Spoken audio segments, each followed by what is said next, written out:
What is up, guys? Tanner this side. So in this video, I'm going to show you how to add a payment method on Jotform.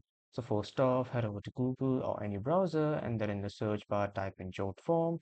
After that, you will see this first official website of Jotform. Click on this and then you will be redirected to the login or sign up page of Jotform. From here, if you already have a Jotform account, click on login, or if you are new to Jotform, click on sign up for free, and then you can sign up via Google, Microsoft, Facebook, Apple, Salesforce, or with your regular email. Now, as you can see, after signing up, I've been redirected to the homepage of Jotform, wherein I will first create a new workspace by just simply clicking on create, and then I'll click on form, and I will use a simple template.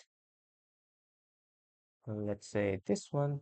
I'll click on use template, and then this shows me to wait until it gets my template customized. And when you are creating your form, click on Form Designer, and then this pop-up will appear, wherein when you click on the payment section, here are the multiple payment gateways that you can choose from.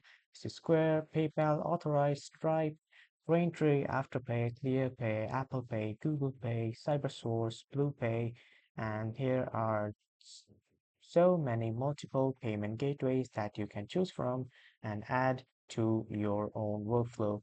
And when you choose, let's say, PayPal, you just need to authenticate your PayPal password, and then you need to enter your PayPal details.